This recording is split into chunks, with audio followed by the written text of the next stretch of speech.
ఓం శ్రీ సాయిరామ్. భగవాన్ శ్రీ సత్యసాయి బాబా వారి దివ్యశ్రీ చరణాలకు ప్రణామాలు సమర్పించుకుంటూ, నా పేరు రావులపాటి వెంకట రామారావు, ఖమ్మం జిల్లా ముదిగొండ గ్రామం. మా నాన్నగారు రావులపాటి రాఘవరావు గారు, మా అమ్మగారు లక్ష్మీబాయమ్మ. వారిద్దరు కూడా వ్యవసాయ కుటుంబంలో నుంచి వచ్చిన వారు. అలాగే రామ భక్తులు. శ్రీరాముడిని నిరంతరం ఎవరు వచ్చినా రాకపోయినా ఒక్కరే కూర్చొని ఆ కాలంలో 1 గంట సేపు భజన చేసేవారు. రామదాస్ కీర్తనలు పాడేవారు. అలాగే అనేక కీర్తనలు వారు ఒక్కరే భజన చేసేవారు ఆ ఊళ్ళో. మా అమ్మగారు కూడా చాలా భక్తి ఉన్నటువంటి ఒక కుటుంబం నుంచి నల్గొండ జిల్లా కోదాడ దగ్గర ఉన్నటువంటి తమ్మర గ్రామం నుంచి ఆవిడ జన్మస్థలం. ఇద్దరు కూడా మేము 4 అన్నదమ్ములు, నేను 2వ వాడిని. దాంట్లో ఎందుకో నాకు మాత్రం వారి నుంచి భక్తి అనేది ఆ వంశ పారంపర్యంగా నాకు సంక్రమించింది అని అనుకుంటున్నాను. ఎందుకంటే ఈ భక్తి మార్గంలోకి మిగతా బ్రదర్స్ రాలేదు, కానీ నాకు మాత్రం ఈ అదృష్టం లేదు. ఇంకొకటి ఏంటంటే, భగవాన్ సత్యసాయి బాబా వారితో నాకు చిరకాలమైనటువంటి ఒక మైత్రి భక్తి, సఖ్య భక్తి ఏర్పడడం. స్వామి ఆర్గనైజేషన్లో అనేకమైనటువంటి ఒక దాంట్లో నేను పాల్గొనడం జరిగింది. కుటుంబ రీత్యా నేను ఖమ్మం వాస్తవ్యుడిని అయినా, ఉద్యోగ రీత్యా నేను అనేక జిల్లాల్లో పనిచేశాను. అలాగే ముఖ్యంగా 15 సంవత్సరాల పాటు విశాఖ జిల్లా అనకాపల్లిలో గ్రామీణ బ్యాంకు మేనేజర్గా పనిచేశాను. అలాగే ఖమ్మంలో కూడా సిద్ధారెడ్డి కాలేజీలో 5 సంవత్సరాలు, అలాగే ఇక్కడ state bank of India training సెంటర్లో ఒక 10 సంవత్సరాలు ఫ్యాకల్టీగా నేను చేశాను. మాకు ఇద్దరు కుమార్తెలు, పెద్ద అమ్మాయి వాసవి, 2వ అమ్మాయి వాహిని. వాడు చిన్నప్పటి నుంచి కూడా స్వామి యొక్క జన్మించినక్కడి నుంచి కూడా స్వామి భక్తులే. పుట్టపట్లోనే ఆడుకున్నారు వాళ్ళు. పుట్టపట్లోనే చక్కగా బాల వికాస కార్యక్రమాలన్నింటిలో కూడా పాల్గొన్నారు. స్వామివారికి మంచి కుటుంబాలని ఇచ్చారు. ఇద్దరు హైదరాబాద్లోనే సెటిల్ అయ్యారు. పెద్దతోడు గిరిధర్, వాసవి, వారి యొక్క 2 కుమారులు. ఆ ఇద్దరు కూడా మనవాళ్ళు కూడా వాడు సాయి ప్రేమదీప్, సాయి విష్ణుదీప్. ఆ ఇద్దరు కూడా ఇప్పుడు ఉద్యోగాలు చేసినప్పుడు కూడా పెద్దవాడు. స్వామి అంటే అపరిమితమైనటువంటి భక్తి, విశ్వాసం. ఒక్కోసారి అనిపిస్తుంది మాకన్నా వారికి ఇంకెక్కువ భక్తి విశ్వాసాలు స్వామి మీద ఉన్నాయేమో. స్వామి చూసినటువంటి వాడే. 2వ అమ్మాయి సత్యవాహిని అనేటువంటి ఒక దాంతో, అలాగే విశాఖ జిల్లా వాస్తవ్యులైనటువంటి ఒక గురునాథ్, కోనపల్లి గురునాథ్, వారిద్దరు భార్యాభర్తలు. వారికి కూడా 2 పిల్లలు. వారిద్దరు కూడా స్వామితో చిన్నప్పటి నుంచి స్వామి దగ్గర కన్సల్లలో మెరిగినటువంటి వారే. అలాగే పెద్దవాడు అభిరామ్, 2వ వాడు ఆదిత్య హృదయ్. ఇద్దరు కూడా చక్కగా స్వామి యొక్క బాల వికాస్. మా 4 మనవాళ్ళు కూడా బాల వికాస్ గ్రూప్ 3 సర్టిఫికెట్ పొంది డిప్లొమా పొందేవాళ్ళే 4 కూడా. నా శ్రీమతి రమాదేవి. రమాదేవి యొక్క గ్రామం, స్వగ్రామం తిరువూరు జిల్లాలో ఉన్నటువంటి ఒక వల్లంపట్ట అనేటువంటి గ్రామం. వల్లంపట్ట గ్రామంలో వారి నాన్నగారు నరసింహారావు గారు, అమ్మగారు మన రాజరాజేశ్వరి దేవి. ఇద్దరు కూడా, వాళ్ళు కూడా బ్రదర్స్ అంతా కూడా, 3 బ్రదర్స్. అలాగే ఇంకొక సిస్టర్. వీరి అక్కగారు ప్రఖ్యాతమైనటువంటి స్వామి భక్తులు మాదిరాజు రామచంద్రరావు గారు, ఖమ్మం జిల్లా వాస్తవ్యులు. వారి యొక్క ధర్మపత్ని. అంటే రామచంద్రరావు గారు నేను తోడల్లుడు. అందుకని స్వామి యొక్క రావడానికి మూల కారణం, ప్రధాన కారణం మాదిరాజు రామచంద్రరావు గారు. వారికి స్వామి ఇచ్చేటువంటి అనేకమైనటువంటి దివ్యమైన అనుభూతులు మమ్మల్ని ఆకర్షించాయి. అయితే అంతకుముందే స్వామి నన్ను చాలా చిన్నతనంలో, నేను అప్పుడు ఒక 10th క్లాస్ అవుతున్నటువంటి సమయంలో ఖమ్మంలో మల్టీపర్పస్ హై స్కూల్ ఉండేది, అక్కడ చదువుతున్నాను. ఇప్పుడు 1962, 63 ఆ ప్రాంతం. అప్పుడు నాకు ఒక మాస్టర్ చెప్పారు, పుట్టపర్తిలో సత్సాయి బాబా అని అనేక మహిమలు చేస్తున్నారు 62-63 సంవత్సరంలో అని చెప్పి ప్రత్యేకంగా ఎందుకో నన్నే పిలిచి ఆయన స్వామి గురించి చెప్పారు. నాకు అర్థం కాలేదు, ఎలా చేస్తున్నారు ఇన్ని మహిమలు అని అడిగాను. నాకు తెలియదు, కానీ ఆయన ఏదో చిన్న చదువుకున్నవాడు కాదట, చిన్న వ్యవసాయ కుటుంబంలో ఉండేవాడట. వాళ్ళ కుటుంబం రాజుల కుటుంబం అట. ఆయన గొడ్లు కాసుకోవడానికి వెళ్ళినప్పుడు ఒక మణి దొరికిందట. ఆ మణి వల్ల ఆయన మహిమలు చేస్తున్నాడు అని చెప్పాడు. అంటే ఇదంతా నాకు ఆయనకి తెలియదు. చరిత్ర అప్పుడు స్వామి గురించి ఇంత ప్రచారం లేదు, ఇంతమంది భక్తులు కూడా లేరు. అయితే నాకు ఆ చెప్పినటువంటి విషయం చాలా ఆకర్షించింది. నా జీవితంలో ఎప్పుడైనా నేను పుట్టపర్తి వెళ్ళగలనా, స్వామిని చూడగలనా అని అనిపించింది. ఆ తర్వాత ఇక మర్చిపోయాను. నేను మర్చిపోయిన తర్వాత కానీ మనసులో మాత్రం భగవాన్ సత్సాయి బాబా పుట్టపర్తి అనేది ముద్రించుకుపోయింది. ఆ తర్వాత కొంతకాలానికి ఏదో ఒక పేపర్లో, న్యూస్ పేపర్లో స్వామి యొక్క ఫోటో పడింది, బ్లాక్ అండ్ వైట్. ఆ ఫోటో చూడగానే మళ్ళీ ఒకసారి గుర్తొచ్చింది, ఓహో వీరు మహిమలు చేసేటువంటి వారు కదా అని. అది కట్ చేసుకొని మా ఇంటికి తీసుకెళ్ళి మా నాన్నగారు పూజించేటువంటి రాముల వారి యొక్క చిత్రపటం ముందు పెట్టాను. పెడితే ఆయన వెంటనే చూసి, ఓ సాయిబాబాని కూడా ఆహ్వానించి తీసుకొచ్చావే అన్నాడు. నాకు ఆశ్చర్యం వేసింది, ఈయనకు సాయిబాబా అంటే తెలుసా అని అనుకున్నాను. ఇప్పుడంతా అయిపోయిన తర్వాత అడిగాను, మీకు సాయిబాబా గురించి తెలుసా అంటే, సాయిబాబా దేవుడు అంతవరకు నాకు తెలుసు, ఆయనే రాముడు, ఆయనే కృష్ణుడు, ఆయనే దేవుడు, అది మిగతా విషయాలు నాకు తెలియవు అన్నారు ఆయన. కానీ సాయిబాబా అనే పేరు మాత్రం ఆయన విన్నా.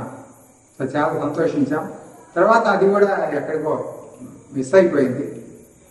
అప్పుడు నేను ఒకటే అనుకున్నాను, మా ఇంట్లో జరిగే పూజా విధానంలో అలాగే నైవేద్యాల్లో స్వామి కూడా మేము సమర్పిస్తున్నాం అని తృప్తి పడ్డాను. కానీ ఇక అది మళ్ళీ అది ఎక్కడికో అది డిసప్పియర్ అయిపోయింది దాదాపుగా. తర్వాత ఇంకా మళ్ళీ మామూలుగా పెళ్లి వ్యవహారం ఈ దీంట్లో పడ్డాం. ఎంకామ్ చదవటం, నాగపూర్ వెళ్ళటం, ఇక ఈ దీంట్లో పడిపోయాను, సంసార తాపత్రయాల్లో పడిపోయాను. పడిపోయిన తర్వాత ఇంకా స్వామి గుర్తుకు రాలేదు. ఆ తర్వాత మళ్ళీ పెళ్లి అయిన తర్వాత కొన్ని సంవత్సరాలకి మాదిరాజు రామచంద్రరావు గారి ఇంట్లో అనేక నిధులు జరుగుతున్నాయి అని మాకు తెలిసింది. తెలిస్తే అప్పుడు మేము ఖమ్మం వచ్చాము. అంటే స్టేట్ బ్యాంక్ ఆఫ్ ఇండియాలో నేను ఫ్యాకల్టీ మెంబర్గా ఇక్కడికి పంపించబడ్డాను. ఇక్కడ నేను పనిచేస్తున్నప్పుడు రామచంద్రరావు గారి దగ్గరికి వెళ్ళి ఇలా అడిగాను, నేను ఏమంటే ఇన్ని లీలలు జరుగుతున్నాయట, ఇది నిజమేనా? నేను విన్నాను, స్వామి పేరు నా మనసులో ముద్రించుకుపోయింది, కానీ నేను చూడలేదు.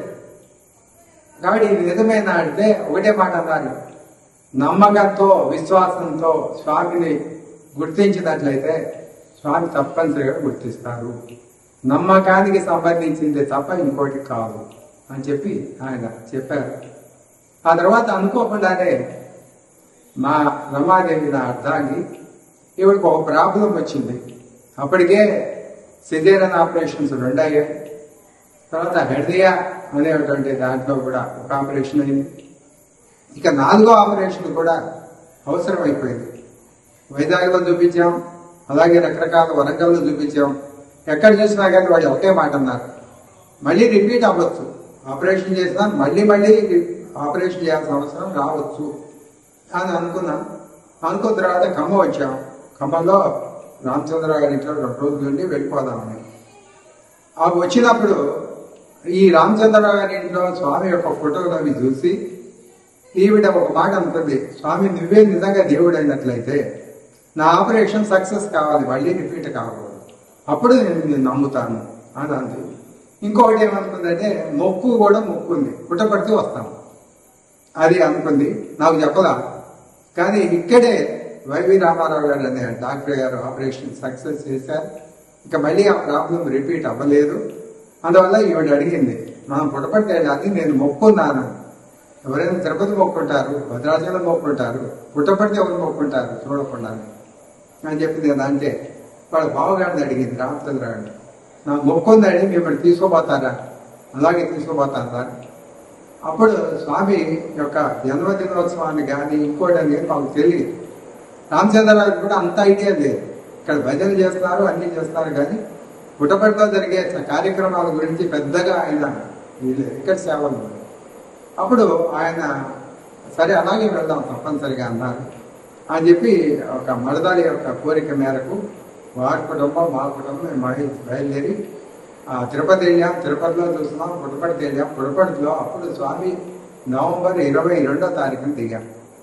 22వ తారీఖు 23 జన్మదివసం మాకు తెలియదు. కానీ 22 వెళ్ళేసరికి అసలు ఎక్కడ మాకు కూర్చోడానికి నిలబడడానికి ప్లేస్ లేదు. ఆ ప్రశాంత్ ఎదురుగా ఒక చెట్టు ఉండేది. ఆ చెట్టు దగ్గర సామాన్లు పెట్టుకున్నాం. అయోమయం అయిపోయింది. ఇట్లా ఉంటుందని మనం అనుకోలేదు. ఇంతమంది జనం ఏంటి? వాళ్ళు అన్నారు, రేపు స్వామి యొక్క బర్త్డే అండి, అందుకని ఇంత జనం వస్తారు, మీరు తెలుసుకొని రావాలి కదా అన్న. ఎక్కడ మాకు రూములు కానీ ఏది దొరకలేదు. ఆ ఉదయం సాయంత్రం దాకా అక్కడే ఉన్నాం. ఆ పిల్లలతోనే ఆ చెట్టు కింద ఎలా పడుకుంటాము అని అనిపించింది. తర్వాత ఎవరో తెలిసినటువంటి వాళ్ళు వచ్చి ఒక వెస్ట్ 3 మెట్ల కింద వరండాలో మాకు ప్లేస్ ఇచ్చారు. ఇక్కడ పడుకోండి మీరు అన్నారు. సరే అని అక్కడే పడుకోలేసి అక్కడే దప్పగానే వేసుకొని అక్కడ 2 డేస్ అక్కడే పడుకున్నాం. మడదాటి స్వామి యొక్క ఉపన్యాసము ఇదంతా అయింది. కానీ అంత పెద్దగా నాకు చూస్తే స్వామి చూశాను కానీ చూసిన తృప్తి కానీ, లేకపోతే స్వామిని నేను ఏదైతే అనుకున్నానో ఎలా ఊహించాను అంటే స్వామి దగ్గరికి వెళ్ళవచ్చు, మాట్లాడవచ్చు, చాలా దగ్గరగా దర్శనం చేసుకోవచ్చు అనుకున్నాను. కానీ అన్ని వేల మంది అంత దూరం నుంచి దర్శనం చేసుకుంటే నాకు ఎందుకో పెద్దగా సంతృప్తి కలగదు. సరే అంతా చేసుకున్నాం, వెళ్ళిపోయాం. వెళ్ళిపోయిన తర్వాత స్వామి దగ్గరికి వెళ్ళాము. స్వామి దగ్గరికి వెళ్ళాము అనేటువంటి తప్ప స్వామి నుంచి ఎటువంటి అనుభూతి నాకు కలగదు. కానీ ఒకటి మాత్రం ఏమిటంటే పుట్టపర్తి నిజంగా ఒక పవిత్ర క్షేత్రం. స్వామి నిజంగా భగవంతుడే, లేకపోతే ఇన్ని వేల మంది ఇన్ని లక్షల మంది ఎలా వస్తారు అని అనుకున్నాను నేను. సరే తర్వాత ఖమ్మం వచ్చేసాం. ఖమ్మంలో ఉన్నాం. ఒక చిన్న ప్రాబ్లం వచ్చింది. ఒక ఇల్లు కొనాలి అని అనుకున్నాను.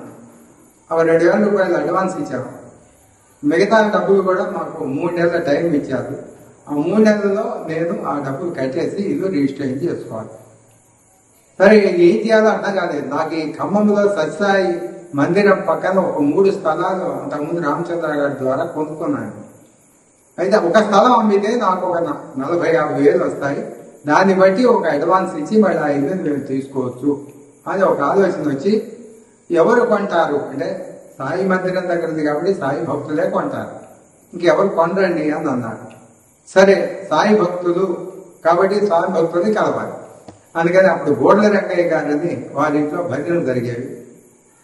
బూడిద రామారావు గారు వాడు అబ్బాయి బూడిద రంగయ్య గారు, వారిద్దరు చాలా భార్యాభర్తలు ఇద్దరు కూడా బాగా సేవ చేసేటువంటి వాళ్ళు. వారి ఇంట్లో గురువారం ఆదివారం భయం జరుగుతుంది. అంటే ఒక గురువారం నాడు నేను వెళ్ళాను. వెళ్ళి అక్కడ ఎదురుగా ఒక పార్క్ ఉంటుంది. ఆ పార్క్లో కూర్చున్నా భజన అయిన దాకా. భజన అయిన తర్వాత అందరు కిందికి దిగి వస్తున్నప్పుడు నేను పరిచయం చేసుకొని, అయ్యా మా స్థలం ఉంది ఇక్కడ, దాన్ని ఎవరైనా మీరు భక్తులు కొంటారా అంటే, ఇక్కడ ఎవరు కొనేవాళ్ళు లేరండి, అయినా సరే కొంతమంది ఇప్పుడు రాలేదు, వచ్చే ఆదివారం రండి అన్నారు. సరే అనుకున్నాను. వెళ్ళిపోయి మళ్ళీ వచ్చే ఆదివారం నాడు బయలుదేరాను. బయలుదేరితే మా రమాదేవి ఉంది, మీరు ఎలాగో బయటకు వెళ్తున్నారు, నేను కూడా వస్తాను. నేను బయటకు వెళ్ళట్లా, నా యొక్క పని కోసం వెళ్తున్నాను. నేను పార్కులోనే కూర్చున్నాను, మీరు పార్కులో కూర్చోండి, నేను మాత్రం భజనలో కూర్చున్నాను. అప్పటికే రామచంద్రరావు గారు హేమలత గారు భజనలో పాల్గొంటున్నారు. కాబట్టి అక్కడికి అలా సరే అన్నాం. స్కూటర్ మీద వచ్చేసి నేను పార్కులోనే కూర్చున్నా. ఈవిడ లోపలికి వెళ్ళి భజనలో వాళ్ళు పాల్గొంది. అంతా దిగి వచ్చేప్పుడు మళ్ళీ వెళ్ళి అడిగాను. అడిగితే వాళ్ళు అన్నారు, ఈ వారం కూడా ఎవరు రాలేదు సార్, నెక్స్ట్ మళ్ళీ గురువారం రండి అన్నారు. సరే మళ్ళీ గురువారం నాడు ఇద్దరం బయలుదేరి వెళ్ళి ఈ పార్కులో దోమల దగ్గర కూర్చోవడం ఎందుకు, పైన వెళ్ళి కూర్చోంటే బాగుంటుంది అని నేను కూడా వెళ్ళి పైన వెనక వరుసలో కూర్చున్నా. అంతా అయిపోయింది. అయిపోయి మళ్ళీ దిగేటప్పుడు మళ్ళీ అందరిని అడిగాను. అడిగితే వాళ్ళు అన్నారు, ఒక్క వ్యక్తి మాత్రం ఇంట్రెస్ట్ ఉందండి, ఆయన ఇప్పుడు రాలేదు, వచ్చే ఆదివారం నాడు ఉదయం 10 గంటలకి రండి అన్నారు. ఏమి అన్నాను, ఉదయం 10 గంటలకు ఒక మీటింగ్ ఉంది, అక్కడికి రండి, ఆయన కలుస్తాడు, ఆయన తీసుకుంటే తీసుకోవచ్చు. ఓకే అన్నాను. మళ్ళీ ఆదివారం నాడు ఉదయం 10 గంటలకు నేను ఒక్కడే స్కూటర్ వేసుకొని వెళ్ళాను. అక్కడికి వెళ్ళినప్పుడు ఆయన ఉన్నాడు నుండి, సార్ ఒకసారి సైట్ చూద్దాం సార్. సరే అని స్కూటర్ మీద ఎక్కించుకొని మందిరం దగ్గరికి తీసుకొచ్చి సైట్ చూపించి, మళ్ళీ మిమ్మల్ని ఎక్కడ దింపమంటారని అడిగితే, చల్లా కృష్ణమూర్తి గారు ఇక్కడ కన్వీనర్ అండి, చల్లా కృష్ణమూర్తి గారి ఇంట్లో ఒక మీటింగ్ జరుగుతుంది, అక్కడికి వెళ్దాం, నన్ను అక్కడ దింపండి అన్నాను. సరే అని ఆ కృష్ణమూర్తి గారి దగ్గర దింపేసి నేను మరి వెళ్ళొస్తాను సార్, మరి మీరు ఎప్పుడు చెబుతారు మీ అభిప్రాయం అంటే ఆయన అన్నారు ఉంటారు ఒక గంట అన్నాడు. ఒక గంట తర్వాత మళ్ళీ ఆయన నాకు చెప్తాడేమో పాజిటివ్గా అనుకొని సరే నేను అన్నాను. ఆయన లోపలికి వెళ్ళిపోయాడు, నేను కూడా లోపలికి పోయి కూర్చున్నాను. కూర్చుంటే అప్పుడు ఎజెండా ఏమిటంటే ఆ మీటింగ్లో ఒక 3 నెలల వ్యవధి కోసం ఒక సేవాదానికి అనేది ఎన్నుకోవాలి. చాలా మంది చాలా పేర్లు అప్పటికే వాళ్ళు చర్చించుకుంటున్నారు, వీడు పెడతామా వారు పెడతాం, ఒక ఏకాభిప్రాయానికి రాలేకపోతున్నాం. అటువంటి పరిస్థితుల్లో మామూలుగా నేను వెళ్ళి కూర్చున్నాను, ఎప్పుడు మీటింగ్ అయిపోతుంది, ఎప్పుడు మళ్ళీ ఆయన్ని నేను అడుగుతాను నా స్థలం గురించి అని అనుకున్నాను. కానీ ఈ లోపల ఈ శేషగిరిరావు గారు మనకి అప్పుడు భజన కన్వీనర్గా ఉండేవారు ఇక్కడ సత్సాయి సేవాసమితి. శేషగిరిరావు అయ్యదేవుడు శేషగిరిరావు గారు, ఇప్పుడు ఆయన స్వర్గస్థులయ్యారు. ఆయన గారు మిమ్మల్ని అందరినీ ఒక అభ్యర్థన చేస్తున్నాను, ఒక రిక్వెస్ట్, ఒక వ్యక్తి నూతన వ్యక్తి ఇప్పుడు వచ్చాడు ఇక్కడికి, పరిచయం చేస్తాను మీ అందరికీ అన్నాడు. సరే అన్నారు. నేను నిలబెట్టి ఈయన ఆర్వి రామారావు, మన రామచంద్రరావు గారి తోడలుడు, మొదటిసారి ఇక్కడికి వచ్చారు స్వామి దగ్గరికి. నేను ఒక ప్రపోజల్ పెట్టదలుచుకున్నాను, మీరందరూ ఒప్పుకుంటే అన్నారు. చెప్పండి అన్నారు. ఈ 3 నెలల కోసం ఆర్వి రామారావుని సేవాదానికి కోఆర్డినేటర్ చేద్దాము అన్నారు. అందరు చప్పట్లు పెట్టారు. ఎందుకంటే వాళ్ళు చెప్పిన పేర్లు కాకుండా కొత్త పేరు వచ్చేసింది, ఒప్పుకున్నారంతా. చప్పట్లు పెట్టారు, లేచారు. నాకు ఆశ్చర్యం వేసింది, అసలు నేను నమ్మడమే కాదు, అదేమిటి అనుకున్నాను. అనుకున్న వెంటనే బయటకు వచ్చిన తర్వాత ఏంటంటే మీరు ఇలా చేశారు, నన్నేంటి సేవాదండి ఏం చేయక్కర్లేదండి, గురువారం ఆదివారం వచ్చి స్కార్పులు ఇచ్చేయండి, బయటకు ఒక 10 నిమిషాల ముందు వచ్చి బయలుదేరిన తర్వాత ఆ స్కార్పులు కలెక్ట్ చేసుకుని మళ్ళీ మాకు ఇచ్చేసింది, అంతే, చేయవలసింది ఏమీ లేదు అన్నాడు. అప్పటికే ఇక్కడ మందిరం నిర్మాణం జరిగింది, కార్యక్రమాలు పూర్తిగా ఇంకా రాలేదు. సరే అదే కదా అనుకున్నాను, స్వామితో ఒప్పచెప్పారు మనకు అనుకున్నాను. సరే ఆ రకంగా నేను ఆర్గనైజేషన్లో ఫస్ట్ మీటింగ్లో సేవాదళ కోఆర్డినేటర్గా నేను నియమించబడ్డాను. అయితే ఈ సేవాదళ కోఆర్డినేటర్గా నేను ఈ భజనలకు వచ్చి ఈ సేవ చేస్తున్నప్పుడు ఇక ఇంటి విషయం మర్చిపోయాను. ఇంకా స్థలం అమ్ముడుపోలేదు, ఏ కాలేదు. కానీ మేము మాత్రం భజనలకు అలవాటైపోయాం, కార్యక్రమాలకు అలవాటైపోయాం, ఇంటింటా లక్షార్చనలు పెట్టాము, తెల్లవారుదామని లేచి నగర సంకీర్తనలకు వెళ్ళేవాడు, ఉధృతంగా సేవా కార్యక్రమాల్లో పాల్గొనడం మొదలుపెట్టాం. మెరుగ్గా ఏంటంటే 6 monthsలో ఆ ఇల్లు డబ్బులు మొత్తం పే చేసి రిజిస్ట్రేషన్ అయిపోయింది. మరి ఎలా వచ్చేదో ఎలా జరిగిందో నాకైతే ఇంతవరకు అర్థం కావట్లే. ఎవరో వచ్చారు ఇచ్చారు, అది జరిగింది, కార్యక్రమం నెరవేరింది, కానీ దాని మీద ధ్యాస లేదు. కానీ స్వామి యొక్క దానికి అటాచ్ అయిపోయారు. ఆ రకంగా స్వామి నన్ను ఆర్గనైజేషన్లో ఒక చమత్కారం ఏంటంటే స్వామి చేసింది, ఇది 86లో జరిగింది. 96లో నేను పుట్టపర్తి వెళ్ళినప్పుడు స్వామి ఇంటర్వ్యూ రూమ్లో పాద నమస్కారం ఇచ్చి నా చేతిలో 10 పైసల బిళ్ళ వేసి పెట్టారు. 10 పైసల బిళ్ళ పెడితే ఇది నాకు అర్థం కాదు, ఏంటి 10 పైసలు ఇచ్చారు నాకు అనుకున్నా. బయటికి వస్తుంటే అందుకుమార్ గారు వరండాలో కలిసి నువ్వెందుకు లోపలికి పోయామన్నారు. ఏమో నన్ను లోపలికి పంపించారు, నేను వెళ్ళాను. బయటికి వచ్చిన తర్వాత ఆయనతో చెప్పాను, అయ్యా నాకు ఏదో ఇచ్చారు స్వామి చూడండి అని 10 పైసలు బిళ్ళ. అవి 96లో ఇచ్చారు, దాని మీద 86 ఉంది. 86లో ఏం జరిగింది అని అడిగాడు. 86లో ఖమ్మంలో సేవాదళ కోఆర్డినేటర్గా నన్ను నియమించారండి. స్వామి after 10 years he recognized your appointment confirmed అన్నారు. అది అలాగే జరిగింది. ఆ చక్కగా ఆ యొక్క దాంట్లో 10 పైసలు రోజు మేము పూజలో ఇప్పటికీ పెట్టుకుంటాం. కానీ ఈ మధ్య ఒక 6 రోజుల క్రితం ఈవిడ దాన్ని తవ్వుతూ అది ఎక్కడో మిస్ప్లేస్ అయిపోయింది, అది దొరకలేదు. నాకు చాలా బాధేసింది. ఇది సంవత్సరాల నుంచి మనం పూజా గృహంలో ఉంచి రోజు పూజ చేసుకుంటూ దాన్ని చేస్తుంటే ఇది ఎట్లా మిస్ అయిపోయింది, పాపం ఎత్తిగింది అంతా ఎక్కడ దొరకల. సరే చాలా నిరాశ పడిపోయాను. నేను ఇంత అనుభవం ఉండి ఈ ఆధ్యాత్మిక పరిణితి వచ్చింది అనుకున్న నేను చిన్న 10 పైసల బిళ్ళ కోసం చాలా తపన పడిపోయాను. స్వామి చేతులు తీసుకుంది కదా. కానీ మర్నాడు అదే పాదుకల మీద అదే ప్లేస్లో కొత్త బిళ్ళ వచ్చింది. 1990 అనే ఉంది దాంట్లో. 1990లో స్వామి నాకు ఆరోగ్యం బాగాలేకపోతే దగ్గరికి వచ్చి నీకేం బయలుదేరి నేను కాపాడుతాను అన్నాను.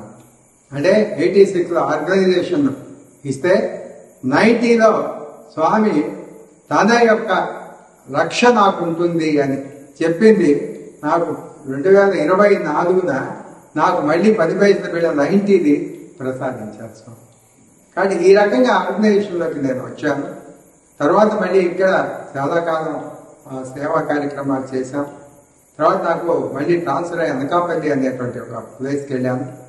అనకాపల్లి ప్లేస్కి వెళ్ళిన తర్వాత అక్కడ స్వామి నన్ను ఒక పనికి ఉపయోగించుకున్నారు. ఆర్గనైజేషన్ సమితి పరంగానే నేను అక్కడ ఉండేవాడిని.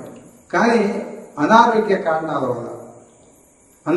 కారణాల వల్ల నేను వేరే సమితికి వెళ్ళేటువంటి అవకాశం. మా ఇంటి దగ్గర ఒక సమితి ఉంది. ఆ సమితికి వెళ్ళి అక్కడ భజన పాటలు పాడుతూ అక్కడికి వెళ్ళేవాళ్ళని. చాలా ఇంటికి చాలా దగ్గరగా ఉండేది అనకాపల్లిలో గౌరపాలెం. అక్కడికి ఒక వారం 2 వారాలు వెళ్ళాను నేను. వెళ్ళిన తర్వాత అక్కడ వాళ్ళు నన్ను ఒక వార్నింగ్ ఇచ్చారు. ఆ సమితి ఆర్గనైజేషన్ బ్యాన్ చేసింది. అక్కడికి వెళ్ళకూడదు. అక్కడికి వెళ్ళే వాళ్ళకి పొట్టపట్టులో సర్వీస్ దొరకదు. ఆర్గనైజేషన్ నుంచి ఆ సమితిని బహిష్కరించారు. కాబట్టి మీరు అక్కడికి వెళ్ళకండి అన్నారు. నాకు అర్థం కాలేదు. ఒక సమితిని బహిష్కరించడం ఎవరి తరం? స్వామి యొక్క తరమే తప్ప ఇంకెవరి మానవ మాత్రలకు కాదు కదా అనుకున్నాను. అయినా సరే నేను మాత్రం ఇంకా ఆ ఆర్గనైజేషన్ ప్రకారంగా ఆ సమితికి వెళ్ళాను. ఆ సమితిలో కార్యక్రమాలు ప్రారంభించాం. ఇది ధిక్కరణాన్ని కాదు, కానీ ఒక వ్యక్తిని మనం, ఒక సంస్థని మనం చిన్న చూపు చూడకూడదు. స్వామి యొక్క విలువలకు విరుద్ధం. ఏ వ్యక్తిని, ఎందుకంటే స్వామి చెబుతుంటారు హెల్ప్ ఎవర్ హర్ట్ నెవర్ అని. హర్ట్ నెవర్ అన్నారు, కానీ ఎవరిని హర్ట్ చేయొద్దంటే ఒక సంస్థని హర్ట్ చేసే బాధ్యత మనకి లేదు కదా. కానీ అప్పుడు ఆర్గనైజేషన్, అక్కడ ఉన్న వైజాగ్ ఆర్గనైజేషన్ ఆ రకంగా వాద పరిస్థితుల ప్రకారంగా ఉండేది. ఆ తర్వాత నేను అక్కడికే వెళ్ళాను. అక్కడికి వెళ్ళి అక్కడ స్వామి 62లో ఆ యొక్క సమితి కట్టినప్పుడు స్వామి ఒక షిరిడి సాయి విగ్రహాన్ని ప్రతిష్ఠ చేయమని నల్లరాతో ఒక స్వామి అన్నారు. 5 అడుగుల 2 అంగుళాలు ఉన్నాను నేను. 2 అడుగుల 6 అంగుళాలు విగ్రహం చేయండి, నేనే వచ్చి ప్రతిష్ఠ చేస్తానని వారికి చెప్పారు. పలానా చోటికి వెళ్ళి చేయించండి అన్న. నల్లరాజు చేయించి అక్కడ పెట్టారు. స్వామి రాలేదు, అలాగే ఉండిపోయింది అక్కడ. అది చూసి నేను ఆ మూల ఏంటి అంటే ఇలా జరిగిందన్న.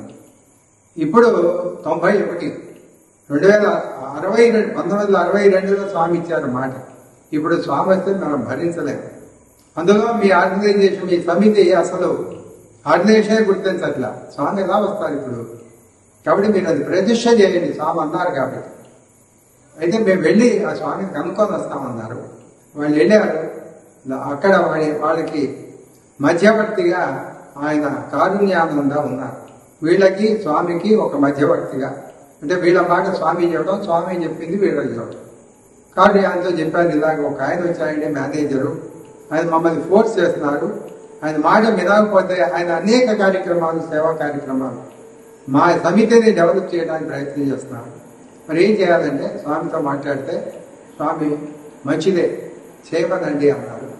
ఆ చేయమని తర్వాత వాళ్ళు ప్రతిష్ఠ చేశారు. ఆ తర్వాత అక్కడ ఉన్నటువంటి ఒక సంస్థ అధ్యక్షులు, 3 జిల్లాలకు అధ్యక్షులు అయిన పాపారావు గారు ఒక మాట తీసుకున్నారు. మీరు ఒక్క సమితికే కాదు, మొత్తం 3 జిల్లాల్లో కూడా మీరు ఆర్గనైజేషన్లో పనిచేయాలి అని అంటే అలాగే అన్నాను. నాకు ఒక కోరిక ఏంటంటే ఆ సమితిని రికగ్నైజ్ చేయండి. వెంటనే ఆయన ఓకే అన్నారు. ఆ సమితిని కూడా మళ్ళీ ఆర్గనైజేషన్లో కలుపుకున్నారు. అలా కార్యక్రమాలు ప్రారంభమై అనకాపల్లిలో అనేకమైన పట్టుయాత్రలు, అనేక లీలలు స్వామి చేశారు. అనేక పుస్తకాలు నాతో రాయించారు. స్వామి ఆవిష్కరణ చేశారు. ఇలాగా ఆర్గనైజేషన్లో నేను అక్కడ స్పిరిచువల్ వీక్లో నేను చాలా కాలం 15 సంవత్సరాల పాటు కార్యక్రమాలన్నీ చేశాం. ఆ తర్వాత మళ్ళీ ఖమ్మం వచ్చిన తర్వాత, ఖమ్మం రాకముందు మళ్ళీ వరంగల్లో కూడా 2 సంవత్సరాల పాటు ఆర్గనైజేషన్తో నేను కూడా పట్టుయాత్రలో కానీ మిగతా దాంట్లో కానీ పాల్గొని అక్కడ కూడా ఒక యూత్ యాక్టివిటీస్లో గ్రామ సేవలు, యూత్ అందరితో సమీకరించి అక్కడ కూడా అనేక గ్రామాల్లో గ్రామ సేవ చేశాం. ఈ లేడీస్ తరఫున 7 వ్రతాలు అవి చేయించి వరంగల్ జిల్లాలో చాలా ప్రాంతాల్లో మేము అక్కడ చేశాం. ఆ తర్వాత మళ్ళీ ఖమ్మం వచ్చాం. ఖమ్మంలో ఈ ఆర్గనైజేషన్లో నేను ఎప్పుడు పదవులు అనేది తీసుకోలేదు, కానీ ఆర్గనైజేషన్లో యాక్టివ్గా ఉండేవాడిని. సేవాదలు కానీ, బాల వికాస్ కానీ, మిగతా కానీ. అయితే అక్కడ ఉన్నప్పుడు కూడా 15 సంవత్సరాల్లో బాల వికాస్ ఒకప్పుడు గ్రూప్ 1 గ్రూప్ 2 ఉంది, గ్రూప్ 3 లేదు. గ్రూప్ 3 మొత్తం తీసేశారు. గ్రూప్ 3 ఉన్నది కానీ నేను సర్టిఫికేట్ ఇవ్వమన్నారు. అప్పుడు నేను పట్టుబట్టాను, గ్రూప్ 3 సర్టిఫికేట్ ఇవ్వకపోతే ఎవరు చదువుతారు. అయితే ఆల్ ఇండియా లెవెల్లో ఒక చర్చ కూడా జరిగింది దాని మీద. బట్ ఆల్ ఇండియా ఆర్గనైజేషన్ ఒక నిర్ణయం తీసుకుంది, గ్రూప్ 3 సర్టిఫికేట్ ఇవ్వద్దు, గ్రూప్ 1 గ్రూప్ 2 మాత్రమే ఇవ్వండి అని. కానీ నేను గ్రూప్ 3 పిల్లల్ని 40 మందిని తయారు చేసి ప్రాక్టీస్ చేయిస్తున్నాను అనకాపల్లి. మరి వీళ్ళకి సర్టిఫికేట్ ఎలా ఇవ్వాలి? ఆర్గనైజేషన్ ఇవ్వనంటారు. మరి వీళ్ళకి సర్టిఫికేట్ ఇస్తానని నేను 3 సంవత్సరాలు వాడికి చెప్పాను. ఎలా ఈ 40 మందిని అనుకొని నేనే సర్టిఫికేట్ తయారు చేసి స్వామి దగ్గరికి తీసుకెళ్తాను, స్వామి చేతుల నుంచి ఇప్పిస్తాను. అప్పుడు ఆర్గనైజేషన్ ఏం అనలేదు. అప్పుడు మళ్ళీ స్టార్ట్ చేస్తుంది గ్రూప్ 3 సర్టిఫికేట్ అనుకొని తీసుకెళ్ళాను. కానీ స్వామి వారు కామరాజ్ నందకుమార్ గారితో ద్వారా ఇప్పించారు దాన్ని. దాని తర్వాత విచిత్రంగా ఏం జరిగిందంటే, ఆల్ ఇండియా ప్రెసిడెంట్ గారు అప్పుడున్న ఆయన గారు ఒక సర్కులర్ ఇచ్చారు. ఏ రాష్ట్రాల్లో అయితే గ్రూప్ 3 స్టూడెంట్స్ ఉన్నారో వాళ్ళందరితో ఒక సమావేశం ఏర్పాటు చేయండి. అప్పుడు ఆంధ్రప్రదేశ్లో 2 తెలుగు రాష్ట్రాల్లో ఒక్కరు కూడా గ్రూప్ 3 పిల్లలు లేరు. మా దగ్గరే 40 మంది ఉన్నారు. అందుకని నన్ను పిలిచి విజయవాడలో మీటింగ్ ఉంది, మీ 40 మంది పిల్లల్ని అక్కడికి తీసుకొస్తే ఆ సమావేశం ఏర్పాటు చేస్తాము. All India president, state president అందరు వస్తారు. మరి మా పిల్లలకి సర్టిఫికేట్ ఇవ్వకపోతే నేను ఎందుకు తీసుకొస్తాను అని. మీ పిల్లలకి సర్టిఫికేట్ ఇస్తారు సార్ అన్నారు. తీసుకొచ్చాం, విజయవాడలో కార్యక్రమాలను చేశాం. వాళ్ళందరికీ first diploma certificates all India నేను ఏదైతే డిజైన్ చేశానో అదే ఇప్పటికి కూడా కంటిన్యూ అవుతుంది. అదే సర్టిఫికేట్ ఆల్ ఇండియా లెవెల్లో డిప్లొమా సర్టిఫికేట్గా వస్తుంది. ఆ తర్వాత ఖమ్మం వచ్చిన తర్వాత కూడా 2 బ్యాచ్లో 40 మంది 80 మంది పిల్లలకి గ్రూప్ 3లో డిప్లొమా సర్టిఫికేట్స్ కండక్ట్ చేసి ఇక్కడ కూడా క్లాసులు కండక్ట్ చేసి ఇచ్చాం. ఆ తర్వాత కరోనా వచ్చిన తర్వాత మొత్తం బాలవికాస్ అనే క్లాసులు బంద్ అయిపోయాయి, వచ్చే పరిస్థితి లేదు. ఇక్కడ జిల్లా అధ్యక్షుడైన సుధాకర్ గారు ఆన్లైన్ బాలవికాస్ పెడదామని అడిగితే, సరే అలాగే తప్పనిసరిగా online Bal Vikas group 1 group 2 group 3 అనేక సెంటర్స్లో ఖమ్మంలో పెట్టాం. జిల్లా స్థాయిలో కూడా సత్తుపల్లిలోను, వైరాలోను, అలాగే కల్లూరులోను, మిగతా ప్రాంతాల్లో కూడా ఆన్లైన్ నుంచి బాలవికాస్ పెట్టాం. అక్కడ కూడా గ్రూప్ 1 గ్రూప్ 2 గ్రూప్ 3కి 3 సంవత్సరాల పాటు చాలా కార్యక్రమాలు బాలవికాస్ నిర్వహించడం జరిగింది. అలాగే 2008లో స్వామి దగ్గర మాకు ఖమ్మం జిల్లా పత్తి యాత్రలో స్వామి యొక్క నాతో రాయించినటువంటి యొక్క నాటిక కూడా అక్కడ మేము ప్రదర్శించడం జరిగింది. అయితే స్వామి తమాషాగా అడిగారు, ఈ నాటిక పేరు ఏమిటి అని. యువత మేలుకో, సత్యసాయిని చేరుకో అని చెప్తే, షేరు పెద్దదైపోయింది, తగ్గించగలవా అని అడిగారు. అంటే సత్యసాయిని చేరుకో అన్నారు. ఎవరు చేరుకోవాలి అన్నారు. యువత అన్నారు. మరి ఏది అన్నారు. స్వామి మరి పెద్ద పేరు పెడితే మీరు కాదన్నారు. చిన్న పేరు అంటే సత్యసాయి తీసేసి నేను నోతా మేలుకో అంటే ఎట్లా స్వామి అంటే అదే ఉంచులే అన్నారు స్వామి. ఆ రకంగా మంచి కార్యక్రమం చేశారు. ఒక 2008లో ఒక జరిగిన విచిత్రం, స్వామి మన కార్యక్రమాలకి ఎంతగా స్వామి ప్రాధాన్యత ఇస్తారు, మన దగ్గర నుంచి ఎలా సర్వీస్ తీసుకుంటారనేది 2008లో డిసెంబర్ 12వ తారీఖు 2008 12వ తారీఖున చాలా మంది ఒక గ్రూపుగా స్వామి దగ్గరికి వెళ్ళి కూర్చున్నాం. అది విశాఖ జిల్లాలో వాళ్ళే చాలా మంది వచ్చారు. నేను ఖమ్మంలో ఉన్నాను. అప్పుడు ఖమ్మం నుంచి నేను వెళ్ళాను. ఆ గ్రూప్ అందరినీ కూడా స్వామి దగ్గర కూర్చోబెట్టిన తర్వాత అక్కడ స్వామి అలాగా వీల్ చైర్లో వస్తూ స్వామి ఇలా రమ్మన్నారు.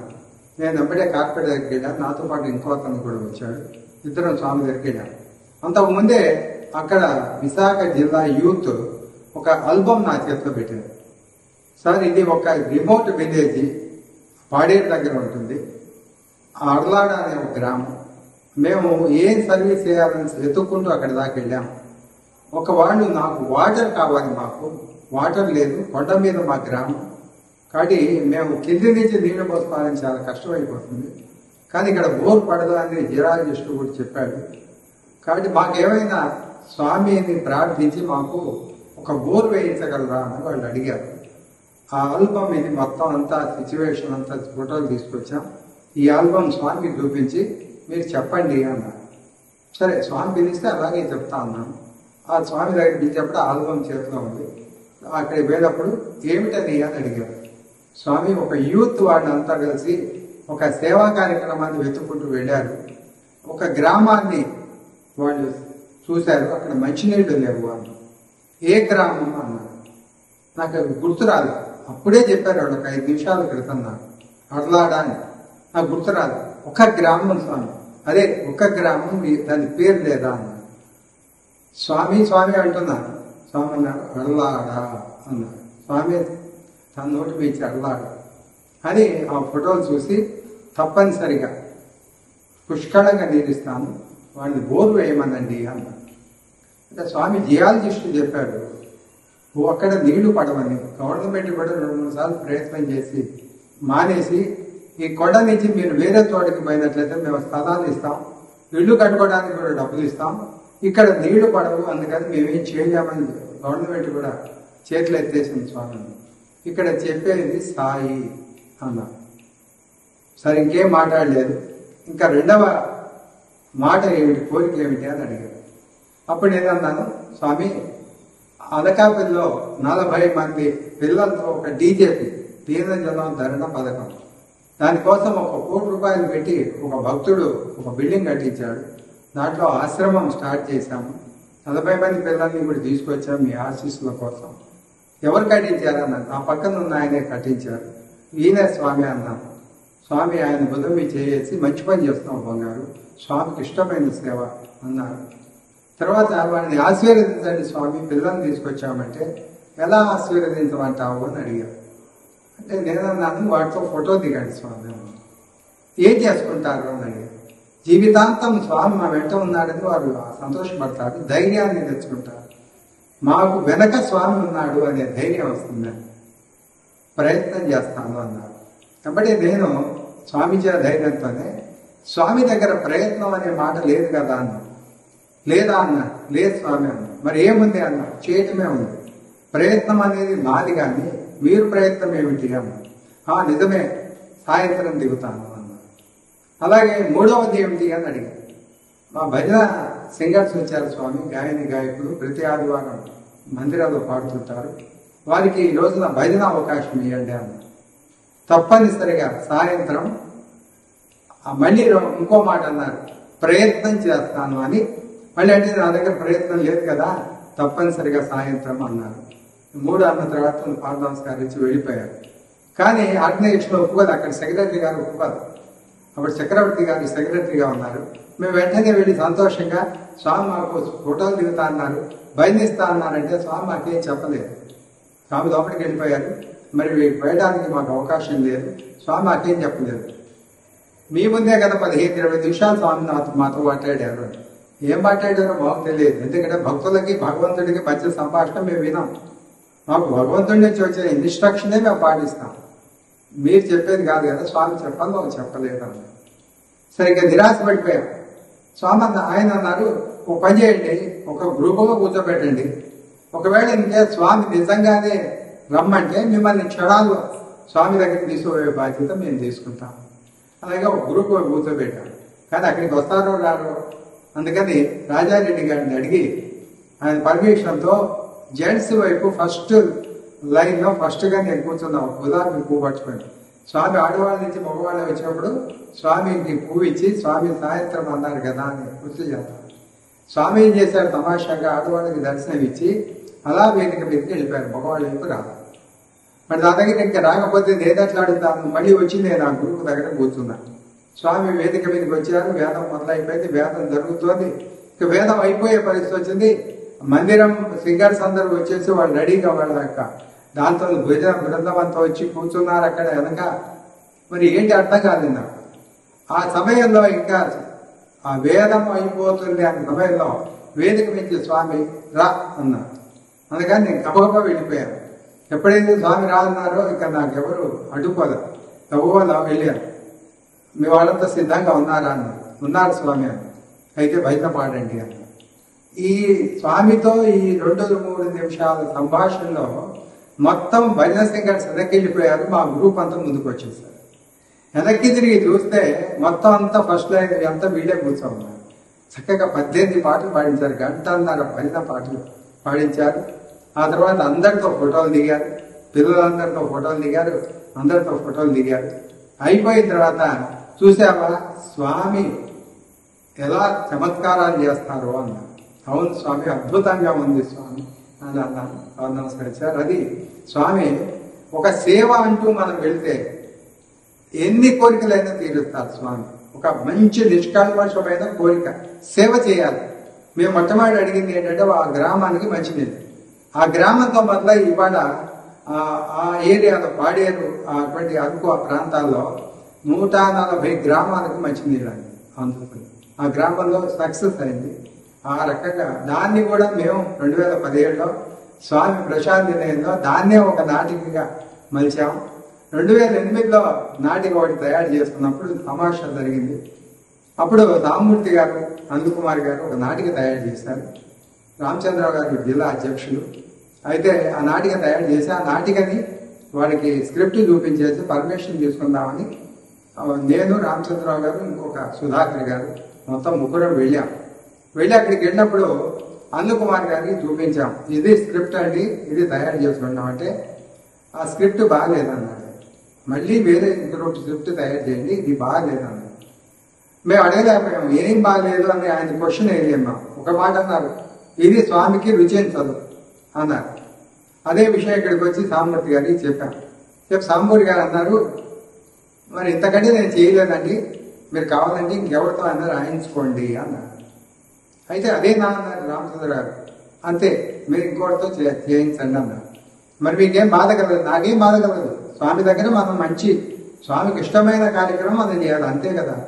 అందుకని నాకేం బాధ లేదు, నేను హృదయపూర్వకంగా చెబుతున్నా, ఇంకోటితో రాయించుకున్నాను.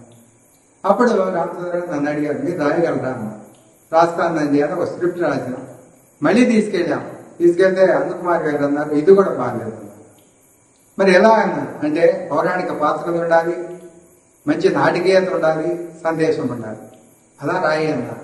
సరే వచ్చేసి చక్కగా మేము ఆ రకంగా ఒక నాటిక తయారు చేశాం. స్క్రిప్ట్ ఓకే అయిపోయింది.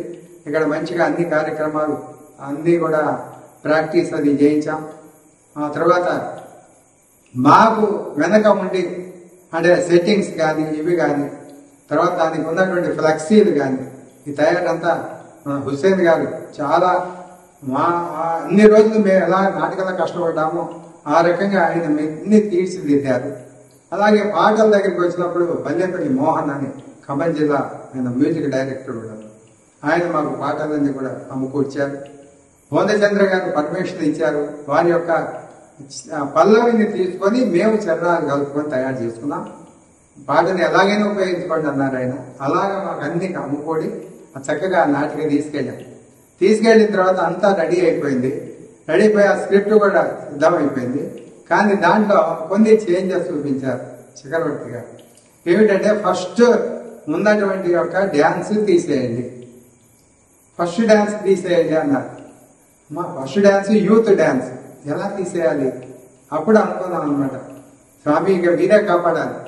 మరి ఏమైందో తెలియదు కానీ రీడర్ సాయి వారు మళ్ళీ కబడి చేసి యాస్టీజ్గా ఉంచండి అన్న. అమ్మా మన ప్రార్థన విన్నాడని. అంతకు ముందు రోజు భద్రాచలం కదా ఖమ్మం అంటే గుర్తొచ్చేది, భద్రాచలం గుడి సెట్టింగ్ వేయించండి అన్న. అప్పటికప్పుడు భద్రాచలం గుడి సెట్టింగ్ ఎట్లా ఇస్తాం? చాలా అసాధ్యమైన విషయం. కానీ మరి సుధాకర్ గారు, హుస్సేన్ గారు ఏం చేశారో మెస్మరిజం తెలియదు. కానీ తెల్లారిసరికి భద్రాచలం దేవాలయంలో ప్రాంగణంలో ఉన్నటువంటి ఆ యొక్క గుడి ఆకారంతో మంచి ఒక ఇది సెట్టింగ్ సెట్టింగ్ అది మొత్తం అంతా కూడా గుడి ఆకారం వచ్చేసింది. ఆ రకంగా ఫ్లెక్సీ కాదు, మళ్ళీ అది ఒక ఆకారం మొత్తం గోపురం ఆకారం. అది చూస్తే మనం భద్రాచలంలోనే ఉన్నాము అనేటువంటి మాట.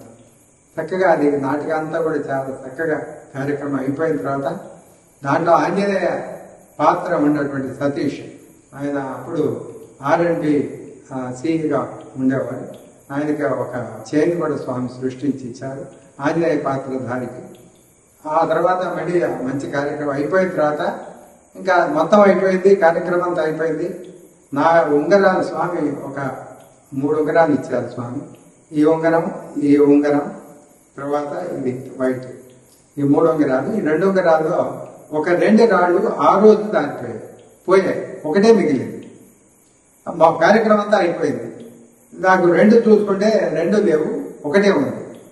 నేను అప్పుడు అడిగాను రాజారెడ్డి గారు, సార్ ఇక్కడ ఎక్కడో పడిపోయింది కదా, ఇంత నుంచి ఇక్కడే ఉన్నాం, నేను మాట చూసుకున్నాను 3 ఉన్నాయి, ఇక్కడే ఎత్తుకుంటానంటే సముద్రంలో నువ్వు రత్నాలు ఎత్తుతావా అని అడిగాను. అంటే ఇది పెద్ద మహాసముద్రం లాంటిది కులవంతహాలు, ఈ రాయి ఎక్కడ దొరుకుతుందా అన్నారు. ఏమో సార్ నేను ఎత్తుకుతా అన్నా, అరగంట టైం ఇస్తా ఎత్తుకో అన్నారు. కానీ దొరకకపోతే అయిపోయింది, వెళ్ళిపోయాం. సుధాకర్ గారు, రామచంద్ర గారు వీళ్ళంతా కూడా చాలా హ్యాపీ ఫీల్ అయ్యారు ప్రోగ్రామ్ అని. కానీ ఇది పోయిందని అంటే పర్వాలేదు లేండి, తర్వాత మళ్ళీ ఏదో చేసుకోవచ్చులేండి అన్నారు. ఆ రాత్రి చాలా బాధపడుతుంటే మా ఆవిడ రమాదేవి ఒక సలహా ఇచ్చింది. రేపు పొద్దున కూర్చున్నప్పుడు స్వామి దగ్గరికి వస్తే, ఏమంటే స్వామికి ఉంగరం ఇచ్చేయండి, 2 రాళ్ళు వజ్రాలు ఊరిపోయాయి స్వామి అని చెప్పండి, వెంటనే స్వామి ఉఫ్ అని వస్తారు, 2 వచ్చేస్తాయని. అంటే నీకు అంత తమాషాగా ఉందా స్వామి అంటే, అంత ఇదే అనుకున్నాం. కానీ మర్నాడు మా ప్రోగ్రాం లేదు, అసలు లోపలికి పోవడానికి మాకు అవకాశం లేదు. విపరీతమైన జనం, వేరే ప్రోగ్రాం. నేను విఐపి గేట్ వెనక ఉన్న గోడ దగ్గర నిలబడ్డాను, లోపలికి పోయే అవకాశం లేకపోతే. అక్కడ నాకు గుర్తొచ్చింది ఈ మాట. వెంటనే ఆ ఉంగరం తీసి పట్టుకొని, స్వామి దగ్గరికి వస్తేనే ఉఫ్ఫను వస్తావా, దూరం నుంచి కూడా ఉఫ్ఫను వస్తావా అని చెప్పి ఇలా పట్టుకొని చూపిస్తున్నా. స్వామి ప్రోగ్రామ్ అంతా అయిపోయింది, ఇలా ఆయన బ్లెస్సింగ్ ఇచ్చి వెళ్ళిపోయారు. దాన్ని మళ్ళీ జనం వచ్చేస్తున్నారు, ఎక్కడి కింద పడిపోతున్నా జేబులో వేసుకొని మళ్ళీ నేను గణేష్ దగ్గరికి వెళ్ళి పెట్టుకుందామని తీస్తే 3 రాళ్ళు. అది సుధాకర్ గారు ఆ రోజు రాత్రి ఆనందం పట్టలేక వాళ్ళంతా అట్లా ఇంత గొప్ప మెరికలు మనకి ఎందుకు ఎట్లా ఇచ్చారు స్వామి అంటే, ఖమ్మం జిల్లా మీద అంత స్వామికి ప్రేమ అనేది అనుగ్రహం ఉన్నది, ఎవరు బాధపడకూడదు అనేటువంటిది. ఆ రకంగా మంచి తమాషా చేశారు స్వామి. ఆ తర్వాత కూడా ఖమ్మం దాంట్లో బాల వికాస్ మంచి కార్యక్రమాలు సత్తుపల్లిలో నిర్వహించాం. అలాగే ఖమ్మంలో కూడా అనేక కార్యక్రమాలు నిర్వహించాం. అలాగే ఇక్కడ కూడా మేము బాల వికాస్ కార్యక్రమాల్లో ఆన్లైన్ క్లాసులు కరోనా సమయంలో 3 సంవత్సరాలు పెట్టి ప్రతి ఆదివారం కూడా దాదాపుగా 25 కేంద్రాలను నడిపాము ఆన్లైన్లో. 250 మంది స్టూడెంట్స్ ఆ సమయంలో మా దగ్గర బాల వికాస్ చదువుకున్నారు. ఆ రకంగా అనేక అనుగ్రహాలు ఇచ్చారు స్వామి సాయిగా.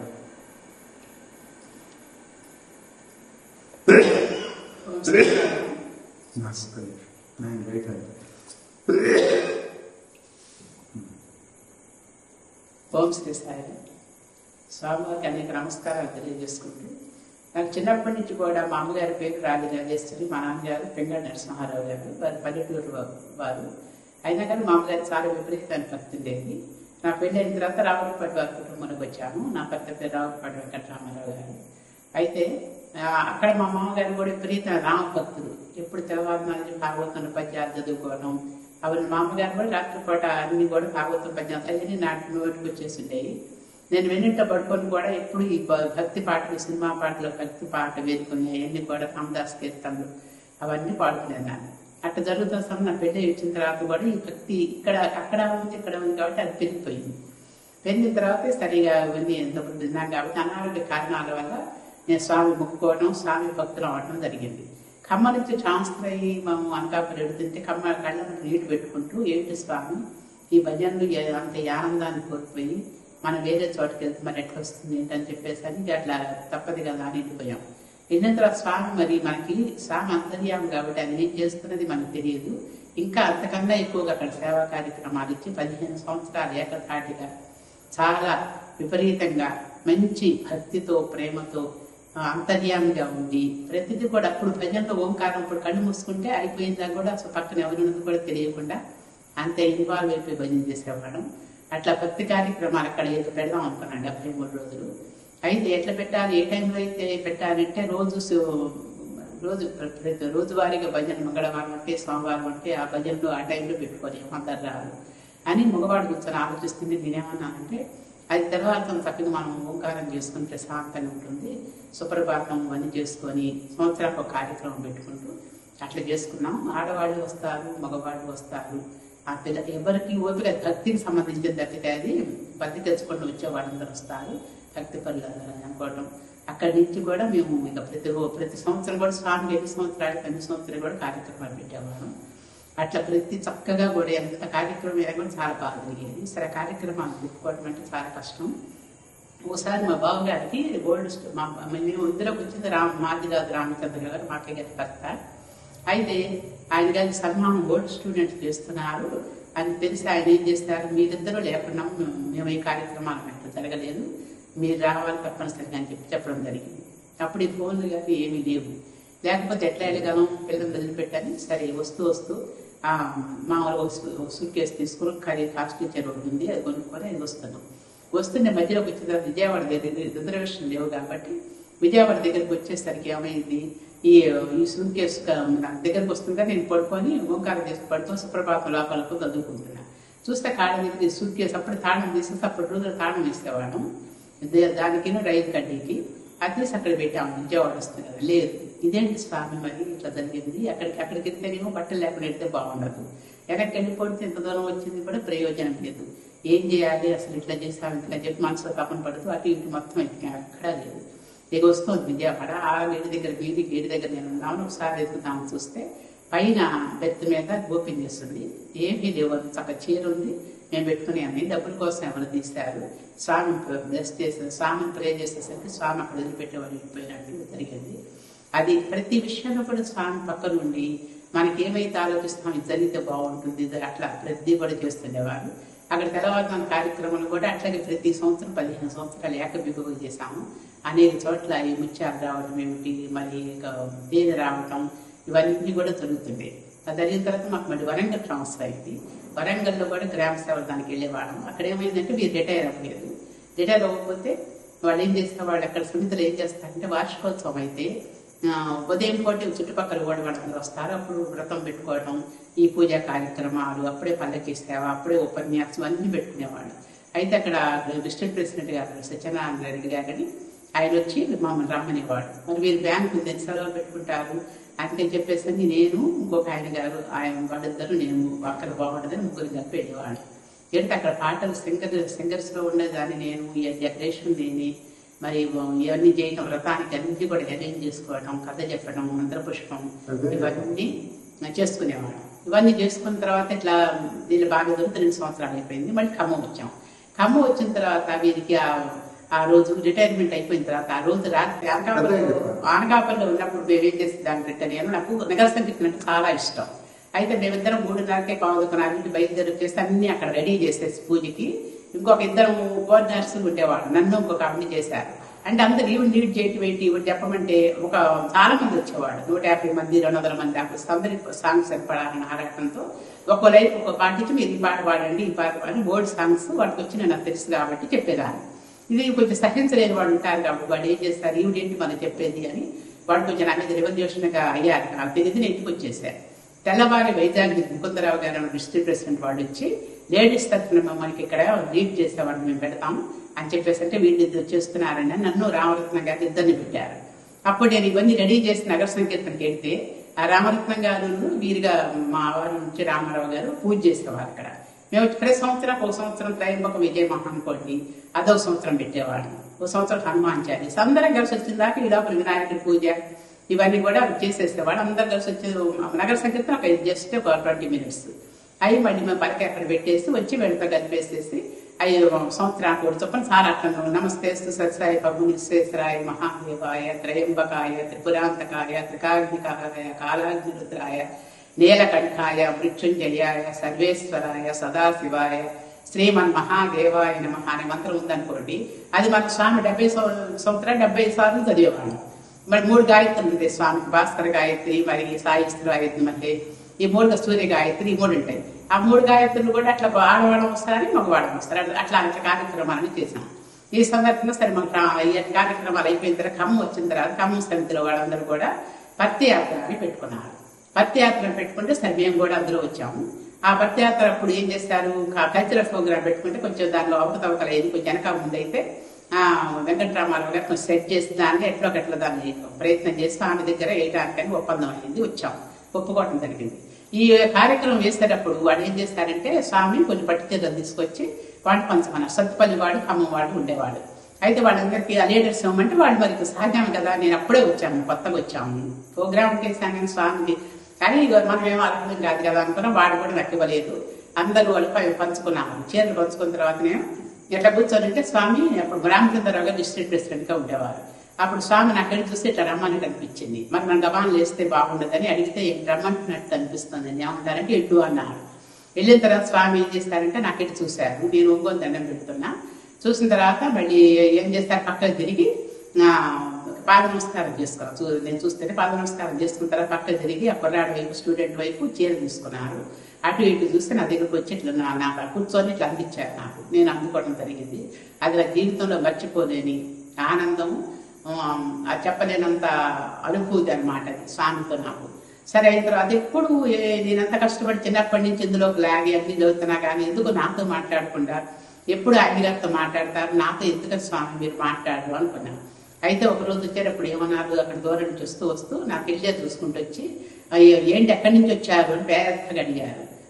జనరల్ గా స్వామి చిన్నగా మాట్లాడతారు కాబట్టి నేను మామూలుగా చెప్పాను అనమాట, పెద్ద మామూలు వయసుతో. ఎక్కడి నుంచి వచ్చా మళ్ళీ అడిగారు. గట్టిగా అనకాపల్లి అండి అని చెప్పారు. 3 సార్లు చెప్పిందో వెళ్ళిపోయారు. మళ్ళీ ఇంకోసారి గ్రూపులు వచ్చేవాళ్ళం కదా, అప్పుడు కొంచెం నాకు ఐదిక ప్రాబ్లం చిన్నది వచ్చి ఆపరేషన్ దాకా వచ్చింది. స్వామి ఏంటి నగర సంకీర్తనకి వెళ్ళకుండా నేను ఉండలేకపోతున్నాను, ఇప్పటికే 2-3 సార్లు అయింది నాకు ఈ బెడ్ మీద ఉండడం ఎంత ఏంటి జీవితంలో కోల్పోతే ఒక్కరోజు కోల్పోయినా మరి రాదు కదా, ఇట్లా చేస్తున్నా ఏంటి స్వామి మొదలుపెట్టుకుంటే స్వామి ఆ రోజు ఫస్ట్ టైం వచ్చింది నాకు. అమ్మాయి ఇందులో స్వామి వస్తానంటే వాళ్ళు రిలేటివ్స్ వచ్చి ఫస్ట్ లైన్లో మనకి ఎవరైనా వాడు అమ్మంటే అప్పటికప్పుడు వచ్చి కూర్చుంటారు. అప్పుడే మనకి కార్యక్రమం అయిపోయింది. భజన స్టార్ట్ అవబోతుంది. భజన స్వామి దర్శనానికి వస్తుంటే స్వామి ఏం చేసి మరి ఎట్లా వస్తారని మన దగ్గరికి అయితే రాలే అని నిరాశతో కూర్చున్నా. పక్కన సేవాదులు వాడు చిన్న వైట్ పేపర్స్ కట్చీపులు పట్టుకొని రెడీగా ఉన్నారు. ఎవరైనా టీ పొందిస్తున్నా మనకు అంత అదృష్టమా, వీళ్ళందరూ ఉన్నారు కదా, తప్పే ఉంది వాడు బంధువులు కదా అనుకున్నాం. కానీ స్వామి దగ్గరగా వచ్చేసి నా దగ్గరగా ఇగో గబాను సృష్టించి వీపూది నాకు కొంచెం గలుపుగా ఉంది, అది నా చేతుల్లో చేశారు. పక్కన ఎవరికి ఇవ్వలేదు. తర్వాత జాగ్రత్తగా పట్టుకొని అందరు చుట్టుపక్కల వాడు కూడా ఎవరు అడగలేదు. నేను కాగితం పట్లం కట్టుకొని కొంచెం నోట్లో వేసుకొని బయటకు వచ్చి అప్పుడు ఏంటంటే స్వామితో పండగలాగా ఏ రోజు కూడా ఏం జరిగింది ఏంటంటే బయటకు వచ్చి అందరూ చెప్పుకునేవాడు. నాకు చెప్తుంటే అది నీకోసం ఇచ్చుంటారు, నీ హెల్త్ బాగాలేదు కాబట్టి, ఆరోగ్యం బాగాలేదు కాబట్టి అని అన్నారు. ఆ జాగ్రత్తగా నేను వాడుకున్న తర్వాత అప్పుడే టెస్ట్ చేసిన డాక్టర్స్ ఏమన్నారు, ఆపరేషన్ అక్కర్లేదు, కొంచెం ఇది చిన్నది గర్భసంచి బాగుంది కానీ ఆపరేషన్ పని చెప్పడం జరిగింది. సరే ఏది వచ్చినా అది అసలు ముఖ్యమైన మెరుకులు ఏంటంటే అండి, నా ముందులో రాకముందు కొంచెం పక్కవాడి ఇంటికి వెళ్ళినా ఎక్కడికి వెళ్ళినా ఒక్క 10 నిమిషాలు నేను మాట్లాడానన్నా, సినిమాకి వెళ్ళినా అసలు లేవటం ఉండేది కాదు, విపరీతమైన తలనొప్పి వచ్చేది. అది ఇందులోకి వచ్చిన తర్వాత మేము ఫ్యాక్టరీలలో వాటిల్లో వీటిలో పల్లెటూరు ఇక్కడ బోర్డన్ బోర్డు వెళ్ళేవాళ్ళం చుట్టుపక్కల ఖమ్మం చుట్టూ గ్రామాల్లో. ఫస్ట్ నాకు 30 years అప్పుడు ఈ తలనొప్పి అనేది పూర్తిగా స్వామి తీసేస్తారు. ఇప్పటికి కూడా నేను తడిసిపోనియండి, తలనొప్పి అనేది దాదాపుగా రాదనమాట. అది పెద్ద మెరికలు. ఆపరేషన్ అనేది ఆరోగ్య రీత్యా 5 మెరికలు. తన భక్తి పరంగా స్వామికి దగ్గర అవ్వాలని నాకు ఇష్టం కాబట్టిగా ఎప్పుడు కూడా తెల్లవారుదం ఓంకార సూర్యబాధ నగర ఇవన్నీ పాడుకోవటం, ఎప్పుడు స్వామిలో చేరుకోవటం, స్వామితోనే ఉండడానికి ఆ అవకాశం స్వామి కూడా నిమిషం కూడా ఇస్తున్నారు.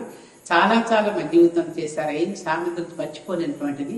ఇంకా మా జీవితం ఉన్ననాడు కూడా ఎట్లా జరుగుతూ స్వామితో అనుబంధం ఏర్పరచుకుంటూ ప్రతిరోజు కూడా మేము స్వామిని పాదుకులు ఏంటి పాదుకులు అనేసి అందరినీ పెట్టుకొని వాళ్ళందరికీ అభిషేకాలు చేసుకోవడం 2 hours అప్ చేసుకుంటాం. ఆ అవకాశం ఉంటుంది. మరి ప్రతిరోజు ఆన్లైన్లో భజన చేసుకుంటాం చక్కగా 1 గంట సేపు కూడా సత్సంగం ఉంటుంది ప్రతిరోజు. ఇదంతా నేను అనుకోవడం ఏంటంటే ఎన్ని జన్మలో పూర్వపుణ్య ఫలం వల్ల స్వామి మనకి ప్రసాదించాడు. స్వామికి మనం ఏం చేస్తే ఏ రకంగా సేవలు చేస్తే మనకి ఇది ఇంకొక ముఖ్య విషయం చెప్తాను అని చెప్పి ఆపేస్తాను. సరే ఖమ్మం వచ్చాము. కల్చరల్ ప్రోగ్రామ్స్ అయిన తర్వాత నేను అంతమందిలో వచ్చి 300 మంది 400 మంది నగర సంకీర్తనలో ఉన్నదాన్ని, అన్ని రోజులు నగర సంకీర్తనకి పూజ చేసిన దాన్ని వచ్చి ఇంట్లో ఉండాలి అంటే నాకు ఏం చేయాలో తోచక మైండ్ అంతా అప్సెట్ అయిపోయింది. అప్పుడు అనుకోకుండా మరి అది అనుకోకూడదు అనుకోండి, రామచంద్ర గారి భార్య మా అక్కగారు ఆవిడ సడన్ గా క్యాన్సర్ రావడం, 3 నెలల్లో ఆవిడ స్వాములు ఐక్యమైపోవడం జరిగింది. అది కూడా ఆవిడ అట్లా బాధపడుతుంటే మాదిరాజు వెంకటేశ్వరరావు గారని ఇది మాదిరాజు రామచంద్ర గారి భార్యకి ఇవ్వండి అని చెప్పి ఈ పోది ఇవ్వటం, అది మా ద్వారా పంపించడం, మేము తీసుకొచ్చి ఆవిడకి ఇవ్వగానే అదంతా ఒత్తిడి రాసుకుని ఇద్దరు ఆ 2 రోజులకి ఆవిడ స్వాములు అయిపోయారు. అది అయిపోయిన తర్వాత మరి ఓల్డ్ ఏజ్ హోమ్ ఉంది, మరి అది బయట వాడికి అప్పు చెప్పడం కన్నా మరి మన ఇంట్లో వాళ్ళం అయితే ఫ్యామిలీ మెంబర్స్ అయితే బాగుంటుందని మా వాళ్ళందరూ అన్నారు.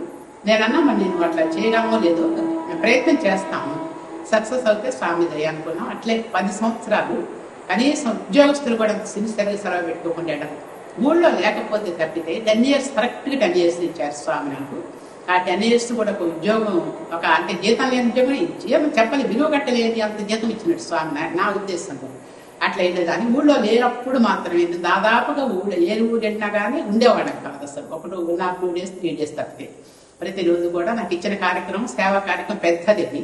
ఆ సేవా కార్యక్రమంలో స్వామి వాళ్ళందరినీ కూడా పెద్దవాళ్ళకి అన్ని నేర్పడం వల్ల నామం చేయించడం, వాళ్ళకి అన్ని వడ్డించడం, భోజనం అది వడ్డించడం, అది ప్రతిరోజు కూడా 10 1 గంట వరకు ఇచ్చేవాళ్ళం. నా జీవితంలో మర్చిపోలేని సంఘటన ఇది. ఖమ్మంలో భారీ ఇచ్చారు కార్యక్రమాలు, వరంగల్లో ఇచ్చారు, అనకాపల్లి. జీవితం అంతా కూడా స్వామికి అంకితం చేస్తూ ఇట్లా స్వామి దాంట్లోనే మేకమై ఉండాలని స్వామి ఆశీర్వదించి ఆరోగ్యం ఇస్తేనే ఏం చేస్తాం కదా, ఆరోగ్యం ఇస్తేనే వస్తాం. నిన్నటి రోజు మనం మంద కాదు, వచ్చేది మంద కాదు. ఆరోగ్యం అంటే ఆరోగ్యం దేనికోసం అని అంటే మా మామగారు అడిగేవారు, ఎందుకు బ్రతికిచ్చావయ్యా అని అడిగేవారు. అంటే పెద్దవాళ్ళు మనం చూస్తుంటాం కాబట్టి. మళ్ళీ ఆయన ఎమ్మటే సమాధానం చెప్పేవారు. 90 years ఏమనేవారంటే, అవునులే నీ నామం చేసుకోవడానికి అనేవారు. అట్లాగే ఆరోగ్యం బాగుంటే బతకనన్నాడు. చక్కగా నీ సేవ చేసుకుంటూ, నీ నామం చేసుకుంటూ, నీ పూజలు చేసుకుంటూ జీవితాన్ని తరింపు చేసుకుంటాం స్వామి. అదే మేమంతకన్నా కోరేది ఏమి లేదు సాయి.